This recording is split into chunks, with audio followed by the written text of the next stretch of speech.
কি ব্যাপার, হল ঘরে এত কম ছেলে মেয়ে কেন? তোমাদের না আমি প্রত্যেককে বলে দিয়েছিলাম আগের সপ্তাহে যে আজকে আমাদের স্কুলে আমরা রাখি বন্ধন উৎসব পালন করব, তাই জন্য বয়েজ স্কুল থেকে সব ছেলেদের এখানে ডাকা হয়েছে।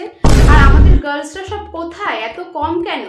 অন্যান্য ফাংশনে তো সবাই চলে আসে, ওই আজকে কাউকে তো সেরকম একটা দেখছি না। আর প্রীতি আসেনি, কি ব্যাপার? প্রীতিকে তো আগে লাগবে আমার। সেদিন শুনছিলাম প্রীতি নাকি বয়েজ স্কুলের কোন একটা ছেলের সাথে একসাথে বাড়ি যাচ্ছিল। তো আমাদের স্কুলের ড্রেস পরে ওরা যদি এইভাবে বাইরে ঘোরাঘুরি করে তো সেই ক্ষেত্রে তো একটা বদনাম হবে। তাই আমিই ভাবলাম যে প্রিন্সিপাল ম্যামের সাথে কথা বলে তোমাদের একটা বয়েজ স্কুলের সাথে রাখি বন্ধন উৎসব করিয়ে দিই, তাহলে আর দাদা ভাই বোনদের মধ্যে তো কোনো অসুবিধা হবে না একসাথে গেলে। তো সেই জন্যই আমি এটা পালন করার জন্য লিখেছি। আচ্ছা, প্রীতি আসেনি, আচ্ছা, আর ওদিকে রাহুলকেও দেখছি না। জাস্ট মাত্র 4-5 জন তোমরা এসেছো, তাই তো? ঠিক আছে, যারা যারা রাখিতে আসেনি না তাদের আমি অবশ্যই দেখো কি করি, আর প্রজেক্টের নাম্বারও কেটে দেবো। এগুলো তো স্কুলের এক একটা অ্যাক্টিভিটিস না, এটা একটা সেলিব্রেশন হচ্ছে, তোমরা পার্টিসিপেট করবে না সেটা কেমন করে হয়?